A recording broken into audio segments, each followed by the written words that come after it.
दोस्तों नमस्कार। Z plus में आपका स्वागत है। आज बात करेंगे संयुक्त राष्ट्र संघ यानी यूएनओ के विभिन्न अंगों यानी ऑर्गन्स की। दोस्तों यूएनओ के प्रमुख ऑर्गन्स हैं general assembly, security council, economic and social council, trusteeship और इंटरनेशनल कोर्ट ऑफ जस्टिस और सेक्रेटेरिएट। दोस्तों आगे बढ़ने से पहले आपसे एक छोटी सी गुजारिश, यदि आपने अभी तक मेरे चैनल को सब्सक्राइब नहीं किया है तो प्लीज़ इसको सब्सक्राइब कर लीजिए और बेल आइकन को भी प्रेस कर दीजिए ताकि आपको मेरा वीडियो मिलता रहे। आते हैं पॉइंट पर। दोस्तों जनरल असेंबली यानी साधारण सभा यूएनओ का सबसे बड़ा अंग है। सभी 193 देश इसके मेंबर हैं, सदस्य हैं, यानी यह संस्था पूरे विश्व को प्रतिनिधित्व प्रदान करती है। दोस्तों जनरल असेंबली वास्तव में यूएनओ की प्रमुख संस्था है जहां अंतर्राष्ट्रीय महत्व के विषयों पर विचार विमर्श होता है, नीतियों का निर्धारण होता है और यही यूएनओ की प्रतिनिधि संस्था है। यानी जनरल असेंबली यूएनओ का फेस है, चेहरा है। दोस्तों प्रत्येक वर्ष सितंबर के महीने में जनरल असेंबली हाल में सभी सदस्य देशों की सालाना बैठक होती है और आम चर्चा की शुरुआत होती है। सभी राष्ट्राध्यक्ष या उनके प्रतिनिधि आम चर्चा में भाग लेते हैं और उसे संबोधित करते हैं। जनरल असेंबली अपना अध्यक्ष चुनती है जिसका कार्यकाल 1 साल का होता है। जनरल असेंबली का मुख्य कार्य है अंतर्राष्ट्रीय महत्व के विषयों पर चर्चा करना और उस पर सुझाव देना। जनरल असेंबली के पास अपने प्रस्तावों के क्रियान्वयन का कोई साधन नहीं है।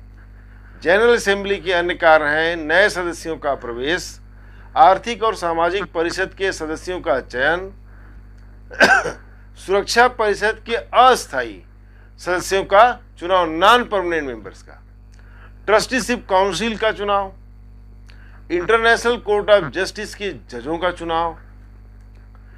इसके अलावा भी यूएनओ की दूसरे अंगों की और कई सारी गतिविधियों की देखरेख भी जनरल असेंबली के मत्थे पर है, उसकी जिम्मेदारी पर है। विश्व शांति एवं सुरक्षा, नए सदस्यों का प्रवेश, यूएनओ के बजट जैसे विषयों पर आम चर्चा होती है और कोई भी फैसला 2/3 बहुमत से ही हो सकता है। अन्य विषयों पर निर्णय के लिए साधारण बहुमत की आवश्यकता होती है। जनरल असेंबली के कार्यों को इसकी 6 समितियों को हस्तांतरित किया गया है, जैसे अलग अलग कमेटीज हैं काम देखने के लिए, जैसे कि डिसआर्मामेंट and international security, economic financial committee, social humanitarian and cultural committee, special political and decolonisation committee, administrative committee और लास्ट में है बजटरी कमेटी। एक और भी कमेटी है, उसका नाम है लीगल कमेटी। जनरल असेंबली अब तक 350 से अधिक प्रस्तावों पर प्रस्ताव पास कर चुकी है। कोल्ड वॉर के 1989 में खत्म होने के बाद आर्थिक मुद्दों पर मतभेद नॉर्थ साउथ ब्लॉक के रूप में सामने आया। नॉर्थ के विकसित राष्ट्रों और साउथ के गरीब अविकसित और विकासशील राष्ट्रों के बीच गंभीर मतभेद हैं। इजराइल द्वारा फिलिस्तीन में लगातार बमबारी जनरल असेंबली की असफलता है। दोस्तों यूएनओ का दूसरा पर बहुत ही महत्वपूर्ण अंग है सुरक्षा परिषद यानी यूएन सिक्योरिटी काउंसिल। अंतर्राष्ट्रीय शांति एवं सुरक्षा को बनाए रखने की जिम्मेदारी सुरक्षा परिषद की है। सुरक्षा परिषद में कुल मिलाकर के 15 सदस्य होते हैं, जिसमें 5 सदस्य स्थायी यानी परमानेंट होते हैं और 10 सदस्य अस्थायी नॉन परमानेंट होते हैं। शुरुआत में नॉन परमानेंट मेंबर्स की संख्या सिर्फ 6 हुआ करती थी और उसका उद्देश्य था कुछ विशेष क्षेत्रों और राष्ट्र समूहों को समुचित प्रतिनिधित्व प्रदान करना। यूएनओ में सदस्य देशों की संख्या बढ़ने के साथ इसमें बदलाव जरूरी समझा गया। परिणाम स्वरूप 1965 में यूएन चार्टर में संशोधन किया गया और अस्थायी सदस्यों की संख्या 6 से बढ़ाकर के 10 कर दिया गया।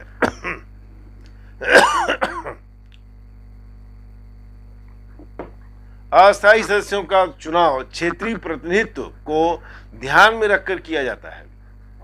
एशिया अफ्रीका से 5, पूर्वी यूरोप से 1, लैटिन अमेरिका से 2, पश्चिमी यूरोपियन क्षेत्र से 2। हर साल 10 में से 5 अस्थायी सदस्यों का चुनाव जनरल असेंबली द्वारा 2 वर्षों के लिए किया जाता है। रोटेशन के माध्यम से सुरक्षा परिषद के नए अध्यक्ष का चुनाव होता है ताकि सभी सदस्यों को अध्यक्षता का अवसर मिल सके। अध्यक्ष का कार्यकाल 1 महीना होता है।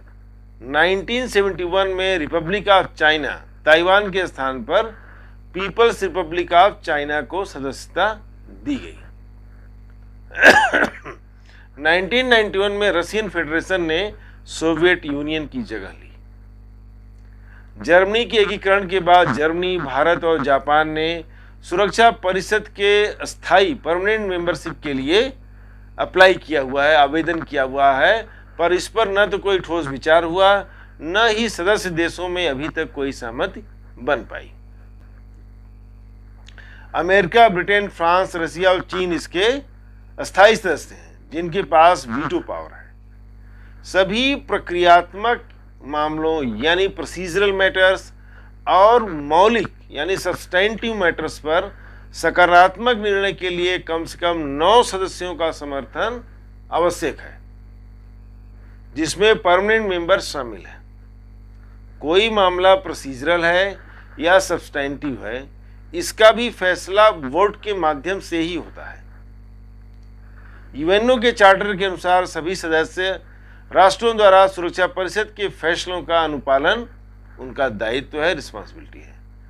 विश्व में यदि कहीं भी शांति भंग होती है तो सुरक्षा परिषद यह तय करता है कि वहां शांति को खतरा है या यह एक आक्रमण है, एक्ट ऑफ एग्रेशन।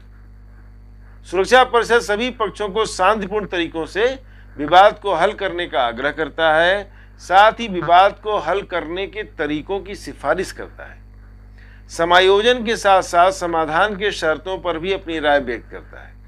यदि और विकल्प कारगर न हो तो सुरक्षा परिषद आक्रामक पक्ष पर प्रतिबंध लगा सकती है, और यदि वह भी कारगर न हो तो अंतर्राष्ट्रीय शांति एवं सुरक्षा को बनाए रखने के लिए सुरक्षा परिषद बल प्रयोग यानी यूज ऑफ फोर्स की इजाजत दे सकती है। कोल्ड वॉर के दौरान अमेरिका और सोवियत यूनियन के बीच टकराव के कारण अत्यधिक वीटो का प्रयोग हुआ। परिणाम स्वरूप सुरक्षा परिषद एक तरह से निष्प्रभावी हो गया था, कोई फैसला ही नहीं हो पाता था। 1990 में कोल्ड वॉर खत्म होने के बाद विश्व में शांति स्थापना में सुरक्षा परिषद की भूमिका बढ़ी है, वीटो का प्रयोग भी कम हुआ है। 2003 में इराक के विरुद्ध सैन्य कार्रवाई सुरक्षा परिषद पर प्रश्न चिन्ह खड़ा करता है। Military staff committee, sanction committee, peace keeping forces committee, international tribunal committee सुरक्षा परिषद की मदद करती है।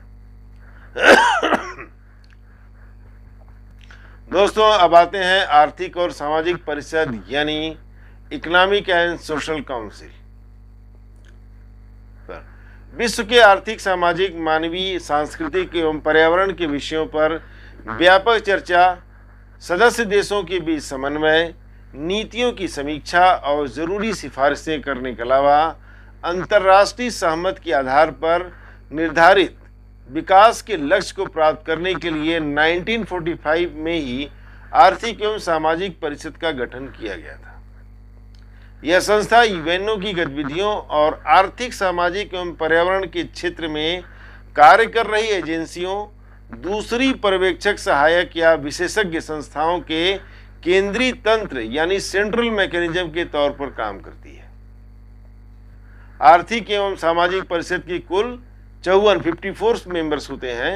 शुरुआत में 18 मेंबर्स हुआ करते थे। 1965 और 1974 में चार्टर के संशोधन के जरिए इनकी संख्या बढ़ा करके अब 54 कर दी गई। यूएन चार्टर परिषद को अधिकृत करता है कि वह आर्थिक एवं सामाजिक मामलों पर अंतर्राष्ट्रीय प्रयास की सिफारिश करे, मानवाधिकार के प्रति सम्मान को बढ़ावा दे, शिक्षा, स्वास्थ्य, संस्कृति के क्षेत्र में विश्व सहयोग को बढ़ावा दे। आर्थिक एवं सामाजिक परिषद का चुनाव साधारण सभा यानी जनरल असेंबली द्वारा किया जाता है। इनका कार्यकाल 3 वर्षों का होता है। यूएस से ब्रिटेन, रूस और फ्रांस लगातार आर्थिक एवं सामाजिक परिषद के लिए चुने जाते रहे हैं, क्योंकि परिषद के पूरे बजट का एक बड़ा हिस्सा इनके योगदान से आता है।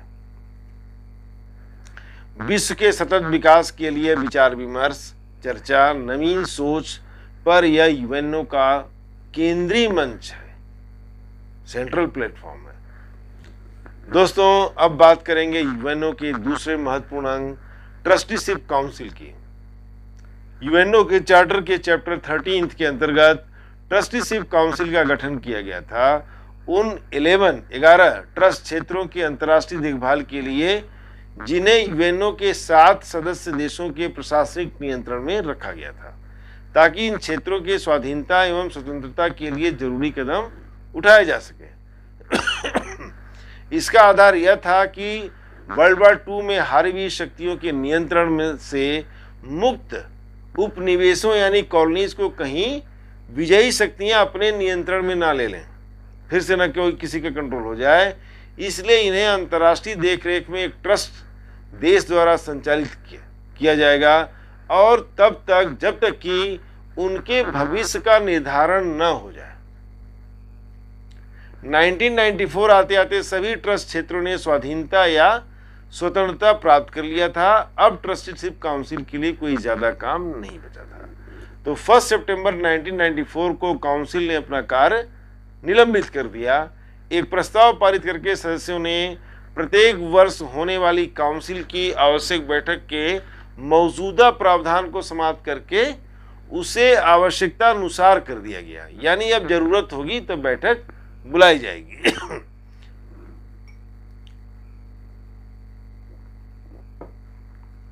काउंसिल के अध्यक्ष सदस्यों के बहुमत से सिफारिश, जनरल असेंबली या सिक्योरिटी काउंसिल के निर्देश पर बैठक कभी भी बुलाई जा सकती है।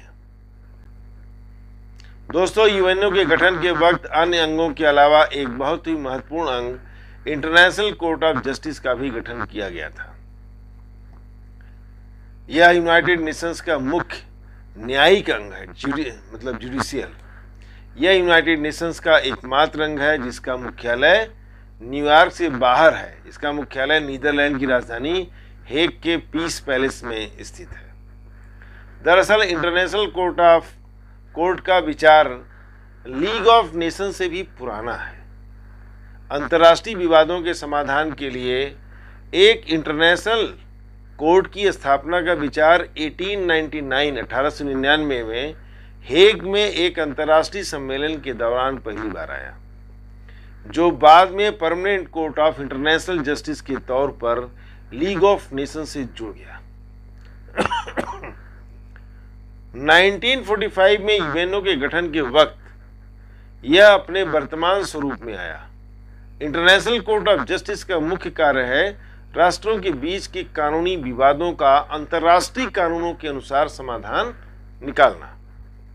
इसके अलावा यूनाइटेड नेशंस के अधिकृत अंगों एवं विशेष एजेंसियों द्वारा कानूनी विषयों पर इंटरनेशनल कोर्ट ऑफ जस्टिस के सलाहकारी राय दे सकता है। इन विषयों पर ये advisory opinion. International court of justice में 15 जज होते हैं, 15, जिनका चुनाव जनरल असेंबली द्वारा किया जाता है। जजों का कार्यकाल 9 वर्षों का होता है, 9 ईयर्स। वे दोबारा भी चुने जा सकते हैं। एक राष्ट्र से, एक देश से 2 जज नहीं हो सकते, एक ही होगा। दोस्तों, यूनाइटेड नेशंस का अंतिम अंग है इसका सचिवालय यानी सेक्रेटेरिएट। जनरल असेंबली और यूनाइटेड नेशंस के दूसरे अंगों के दैनिक कार्यों को संपादित करने के लिए एक सचिवालय भी स्थापित किया गया है, जिसके प्रधान यानी हेड सेक्रेटरी जनरल होते हैं, जिनके अधीन हजारों की संख्या में इंटरनेशनल स्टाफ काम करता है। सुरक्षा परिषद की सिफारिश पर जनरल असेंबली द्वारा सेक्रेटरी जनरल की नियुक्ति 5 वर्षों के लिए, 5 ईयर्स के लिए की जाती है। उन्हें दोबारा भी कार्य करने का अवसर दिया जा सकता है।